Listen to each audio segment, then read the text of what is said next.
Why don't you tell me about the five, 5 best pieces of media, movies, TV shows. So I gotta say, I don't watch a lot of movies, which is really weird to hear from you, right? It is weird. I just don't have time, right? Like, I work so much, I try to watch movies every once in a while. My girlfriend makes me watch a lot of movies. It's a good excuse, you know, and it's wonderful. And a lot of movies that I normally would not watch, she actually introduced me to. Like, for example, the show Apple TV's The Foundation. So many people shit on it because it's nothing like the book. But the books are unfilmable, bro. The books are unfilmable. Asimov wrote pages and pages of just people talking to each other in rooms, and you read it and you're like in it, but you can't film it in a way that's captivating. It's just like the medium is not helping it, you know? It's the first time I've seen people make a show that it makes you feel watching it the way the book makes you feel reading it. But the characters are not necessarily the same. The events are not necessarily the same. We spent so much more time on Trantor than anywhere else. But like, it's just captivating because the ideologies and the things that Asimov was trying to put into it, a lot of them do translate. And you can tell that the show was made with love. Even with, you know, Apple TV's money, they retained a lot of that passion. And I think without Lee Pace, it wouldn't work. He is so good as Empire. And I just think that, like, there are still haters for this show, and I totally get why, like the hardcore Asimov fans. But, like, as someone who makes movies, I have to kind of, like it in a way. Just because I know how hard it is to turn a book into a movie and to transform a narrative that is meant to be, like, read as a text into a narrative that is playing on screen. It's so hard. And we have so many examples of how many times they fucked it all up. I mean, you know, some people argue that, like, the first Dune that David Lynch made was actually, like, a failure, you know? And I get why. Like, they have a point. It's just, watch The Foundation before you shit on it. Understand what the filmmakers were trying to say. Understand the work. I mean, if David Lynch considers David Lynch's Dune a failure, then you have to kind of side with him somewhat. Exactly, right? Like, even, you know, as a filmmaker, I'm sure he understood that too. The challenging aspects of that narrative, because it's so hard to translate these things. So the first piece of media I have to recommend is Apple TV's The Foundation. Okay, great. The next piece of media I have to recommend, it's a show from a few years ago, from obviously like pre-pandemic years, and maybe even not early 2000s, but somewhere within 2013, if I'm not wrong. It's called The Knick. It's a historical show. It's about Knickerbocker Hospital in 1901.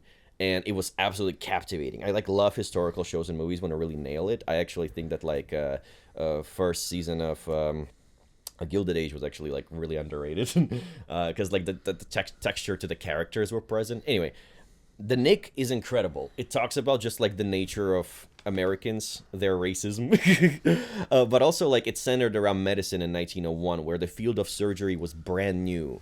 And the doctors that were trying to study surgery and teach it felt like gods because they would defy death in many ways. And a lot of it was unethical, a lot of it was horrible, and just like the products of the time period are and the suffering that people would go through, and certain societal factors of how U.S. society, you know, functioned that way back then was spectacular. And the textures and the thematic, like, you know, elements in the show are so well made. And the characters are just amazing. Dr. Thackeray is just, like, it represents so many important things. And it's like, it came from a time where it's like cocaine, heroin, opium, morphine. They used to call it medicine, you know? That was medicine. And they would get high as fuck, those doctors, you know? And we also, like, there's commentary on eugenics. There's commentary on racism and classism in society. There's literally a scene in the show where a lynch mob breaks the doors of the hospital, and it's framed almost like the fucking January 6th insurrection, even though this show was made years before that. Like, there's just a certain thematic correlation there that is so on point. So while talking about medicine, it is also talks about, like, society so well. So yeah, highly recommend The Knick, about Knickerbocker Hospital. Incredible show. I think there's 2 seasons. They're spectacular. Okay. Yeah. Item number 3. Let me think. Okay, this is shameless, but like, American Rust with Jeff Daniels, season 1 and season 2. And why is it shameless? Is because in 2023 I worked on the show, on season 2 of the show. For 7 months I was assistant editing, and I was also I was an apprentice editor. I was also processing dailies for them. So for 7 months, I helped build 10 episodes, 1 hour each, of just like, daily work while they were shooting it. And it was spectacular. It's a very typical American crime drama catered to like everybody. It has like a Blue Bloods mass appeal type thing. And in the center of it is a sheriff who's too old for all this crap. Jeff Daniels is, of course, is pretty old at this point. However, what I love about it is that like the writers took advantage of the medium they're in. So they included a whole bunch of other subjects that normally are not included in this. Like, for example, in season 2, there's a focus on like corporate murder because a corporation would prosecute a whistleblower and murder them before they get in trouble with law, right? Or fracking, right? And the type of damage it does and how it fools people into selling their land, which is really prominent in places where the show is frequently watched. So to me, what I like about that show is that it works with the demographic. It knows who's going to come to watch it. It creates really good entertainment for them. And then it also works with the audience to communicate these interesting new ideas that normally are not present in the genre. So it was interesting working on it. It was interesting watching it. And just like seeing the process behind this production unfold was spectacular. It's a great privilege working on big shows like this. It's a privilege being a member of the AGA. So I think American Rust is a show people should watch more often. Okay, so that's 3. That's 3. Okay, number 4. We're back. I have to be really wise with this. Just give me. Okay, I watched Beau is Afraid this year, and I watched it fairly recently. And Ari Aster, probably my favorite movie of 2023. Yeah, with the exception of like Guardians, but that's I'm just obsessed with those movies. It's a beautiful movie, The Third Guardians. The Third Guardians is spectacular. Yeah. It went to places that Marvel I didn't think would be allowed to go anymore. And it's just because they were like, we're so sorry, James Gunn, please don't go work for the competition. Yeah. You can do anything you want. Yeah. And so he made a movie essentially shitting on them and then, he outdone the gun. filled it with horrible images of animal violence and then fucked off to run the other cinematic universe for the foreseeable future, depending on how the Warner Brothers deal goes. I think it was spectacular. Also, that new, what was that new? Oh, the Superman movie. Actually came out pretty good. Stupendous. Yeah, pretty. If we were talking about the 10 best movies that were new this year, I would be talking about Superman. Yeah, Superman is certainly one of those movies you gotta see. The reason why I want to mention it as a bonus content is because I love Superman because it made a lot of really bad people angry. Yeah. Like, if Superman makes you uncomfortable, that means you are part of the issue, Yeah. And you need to, like, reevaluate what the fuck. Because, the narrative in Superman is meant to just kind of show the force of ultimate good, a force of reflection and working on yourself and wanting to be the best version of yourself while still making mistakes. And it's so straightforward, and it's lovely. Well, and I think that Gunn does a really good job pitting the character that just represents goodness and kindness against like the moral grayness, big air quotes of modern life, where we're constantly being told like, no, you can't just go save those people. It's more complicated than that. Exactly. And Superman's like, no, it isn't. No, it's not. No, it isn't. I'm just gonna save them. Yeah, fuck you. Fucking save them. Yeah. And I think like taking that like punk rock angle with the Iggy Pop song and how he is super dorky and doesn't swear, but is still willing to go against the world's superpowers, metaphorical superpowers, with his literal superpowers, because he does have a higher sense of what's good and evil is really refreshing and amazing, and continues the streak of Gunn understanding what these characters represent philosophically in order to put them on screen in a way that actually feels thought-provoking and meaningful. It makes your characters deep. it makes them stand for something, which is because way more. Superman can be and should, stand for something. Yeah, absolutely. Yeah, it's beautiful. So definitely watch that. That will be my number 6. Gun Dick. That would also be my number 6. Yep. Yeah. But so for the Beau is Afraid, it is Ari Aster's best movie thus far. You can kind of tell that he, like Wes Anderson, we have a man who has a style, who's trying to say something, and with every movie he makes, he is experimenting with it more. He is understanding it for himself as an artist more, and it is evolving. And when I watch Beau is Afraid, I see that in Ari Aster's work. And, like, it is so beautifully authentic to this crippling and anxiety. which is so real in the mental health crisis realities that we live in, right? Like, so many people have crippling anxiety. It doesn't even have to be connected to their mom. It's just like, to me, I'm gonna spoil the shit out of the movie in a second, but like, to me, the fact that he succumbs to that in the end is quite like out there, you know, because I haven't seen movies that are this authentic, and you just kind of keep hoping, but there is really no hope, and you knew it from the beginning, you know. And it's just like, you learn really early on that anything that Beau is anxious about is just going to immediately materialize. And like, I was trying to understand whether or not we live in the mirror world of like the real life, or if this is like Ari Aster's imagination with those set pieces. And I honestly think it's something in between. And after 20 minutes of watching the movie, I stopped asking that question entirely, because I was just fucking in it. Yeah. And it's so hard to do. It's already fiction. That. It doesn't matter to what degree it's exactly. Fiction. Like. Yeah. It's cinema. It's the Ingmar Bergman thing of like, we're remaking dreams here. And I love that so much. Ingmar Bergman is like the GOAT. Yeah, I agree. Yeah. He's one of my favorite directors. The scene in Beau is Afraid where he encounters the theater. Yeah, great sequence. He is experiencing art therapy. Yeah.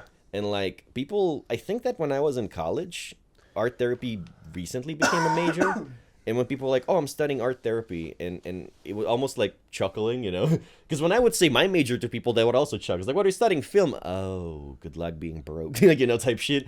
And if somebody's like, oh, art therapy, is like, oh, you baby. Like, you know, you wanna do something like that. But like, hear me out. In Beau is Afraid, that man lives a life of pure dread. There is no like positives happening in this, an anxiety-ridden mind. And then he is experiencing a story that makes him see himself as the protagonist. It makes him connect and associate. It makes him want to be sincere. It makes him want to, right, connect.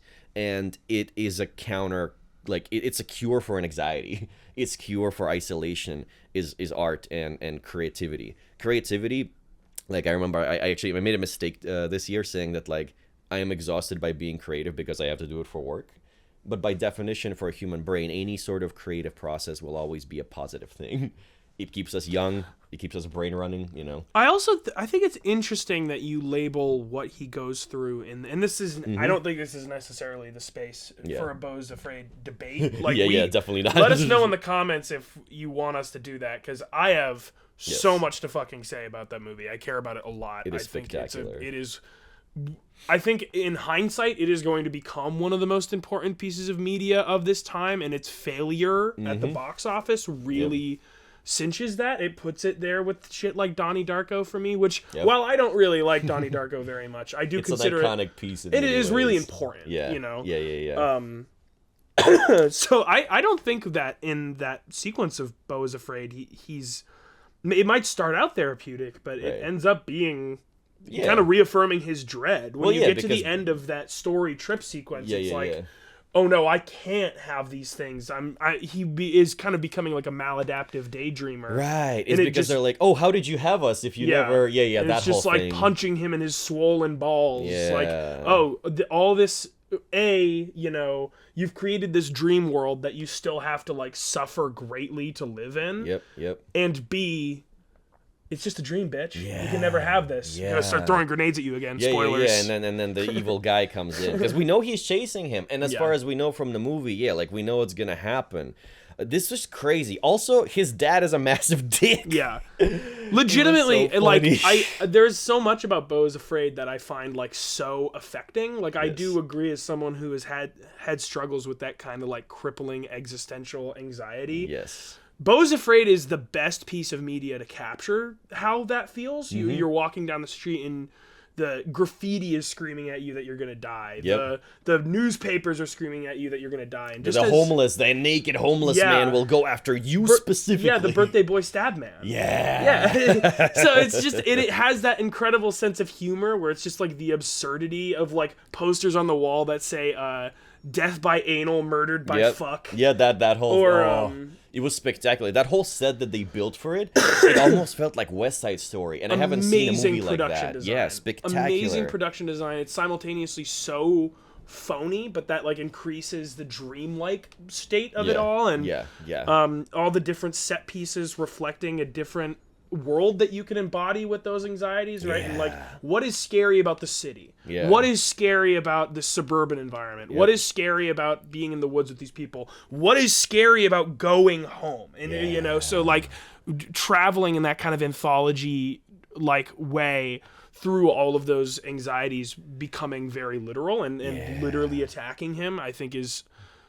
It reminded me a lot of Mulholland Drive. Oh, like, yeah. a lot of those kind of like Mulholland Drive that just takes you deeper into the deranged mind. Where right? Beau is Afraid is a little more literal than Mulholland Drive. Mulholland Yeah. Drive, you need a couple goes around to really get. But I think Beau is Afraid is so fucking good. I'm so happy you finally watched it. Oh yeah, it's spectacular. Because it is, I think, a pretty bold artistic statement. And an incredible technical feat too. And I love that he's essentially getting punished for making it. Like, he had to cash in all of his goodwill with A24 from Hereditary and Midsommar being these, like, sleeper hits. Yep. And then just being like, okay, here's the most expensive movie you've ever made, and it's going to fucking tank. Yeah. And critics aren't even really going to like it that much because it's just so weird and personal. I feel like it was too sad for many people. Yeah, I feel like awful. it just hit people in the feelings, and they didn't like how they made them feel, and then made them think that the movie's bad. But that makes the movie good. I mean, it's one of those things, right? It's like if something does everything right technically, but you disagree with its intentions, it becomes, not saying that Beau is Afraid is like fucking Triumph of the Will or Birth of the Nation or something like that. It's but misguided. Those are like incredibly, technically incredible pieces of work. Yeah. Right? But it doesn't mean that you agree with or appreciate what it's trying to do. So, okay, now, final movie. Movie. It's not a movie. I think I know what you're going to say. It's a show. I'm willing to co-sign this. I'm so excited. So, The Pitt. Oh, motherfucker, I thought you were going to say Common Side Effects. Oh, well, fuck. I'm not going to have room to talk about Common Side Effects on my 5. Why not? Because there's 5 other things that I like more. But who's going to talk about The Pitt? You, I guess. Well, there you go. There's my 5th movie. Go watch our Common Side Effects. Go watch our Common Side Effects video. It's linked right here. Click on it. Go watch and then come back. It's spectacular. Maybe the best new TV show this year. Saving animation. Yeah. And also very, very topical for modern society and the pharmaceutical industry. Adult Swim does not miss. If somebody pressed a gun against my head and wanted me to tell, like, with all the empirical evidence I have, to describe the best written, the tightest writing I have ever seen on screen, I would say The Pitt, because the tension and conflict per square inch of paper of the script is not quite anything I've ever seen. Like, the first 20 minutes of Saving Private Ryan, you would consider rather intense, right? Yeah. The Pitt is that, but, like, more. It doesn't stop. It doesn't stop for a moment. My favorite thing is that, like, unlike in other hospital shows, there is, like, basically no romance. And whatever tiny bits of relationships you get, they are actually really nice and mentioned in passing. The characters feel alive as fuck, unlike in Grey's Anatomy or other shows like that. Like, it's an incredibly tightly packed show with conflict. Everything is a life or death situation in The Pitt, which is, like, valid, right? It shows us a profession. It shows us a fabric of very real place. It shows us a fabric of a really real, like, environment where people are constantly living or dying. And the people who have to save them and how to be those people and how those people do or don't manage to keep it together. I have not seen a show that makes you, like, want to pay more money to doctors in this degree. And like, you know, it does make a statement about it too, but it doesn't have to necessarily for you to just start appreciating the ever-loving fuck out of these people, even more than you did. Like, we survived the pandemic. We understand, like, from the news, just how hard it is to be a doctor in the American medical system. But what The Pitt is showing us are the things that we just will not entertain because of how deeply hard they are to process. And those doctors, they are human too. And they are not impervious to these things. And they have to work with it. And at some point in the show, a mass shooting event takes place. And suddenly, right, the regular ER room that is already overworked and everyone is tired and everyone is dying. Like, a little girl drowned trying to save her sister. And they try to intubate her and they try to do chest compressions. And she just was practically dead on arrival. They couldn't do anything. They are magicians that save most people, but they can't save everybody, and it hits them every time. Every one of those doctors feels the weight of those deaths. Now I don't need to watch it. Yeah, well, I know everything that happens. Bro, this is like 1% of everything that happens. And my favorite part about it is like every person in real world, 99 more little girls drown. Essentially, every person in real world has traumatic experiences of losing a loved one, and often it is connected with being in the spaces of hospitals and ER rooms. And we get to witness so many different versions of those experiences that are unique to everybody. Everyone's grief is unique, right? And there was a moment where they brought in a dying, essentially dementia patient who was too old to keep living, and they had to make decisions to intubate or to not intubate. And you had the two people who were like the younger, the husband and the wife who are taking care of him. He is the father of the husband. And they are basically saying their goodbyes to this man who like doesn't necessarily recognize where he is, and it's just like unfolds. And like, you know, we lost my grandpa this year, so watching that was just, it hit me so hard. And what I loved about that show is that I know I'm not alone, and I know that each and every one of us watching will have a really specific, unique connection to the emotion that someone is experiencing in the show of grief, and you never know who it's gonna be. You never know which one of them is going to hit you hardest, because you never know like when the things you experience as a human being in the world, right, will start to call to you from the show.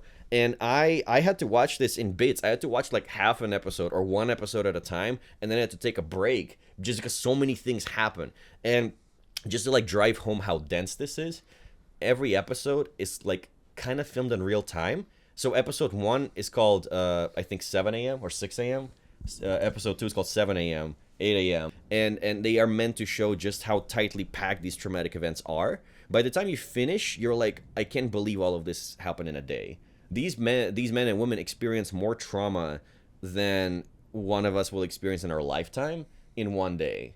And I don't understand how those people are not millionaires. And I feel the same way about teachers. I feel the same way about many, many different jobs in this country where you make this country run, essentially. It's almost like nobility is not financially rewarded. Yeah. And it's really fucked up. We have to change that word, too. Because like, even when you say nobility, I don't think of acting noble. I think of being noble. And I think that's by design. It's kind of fucked up.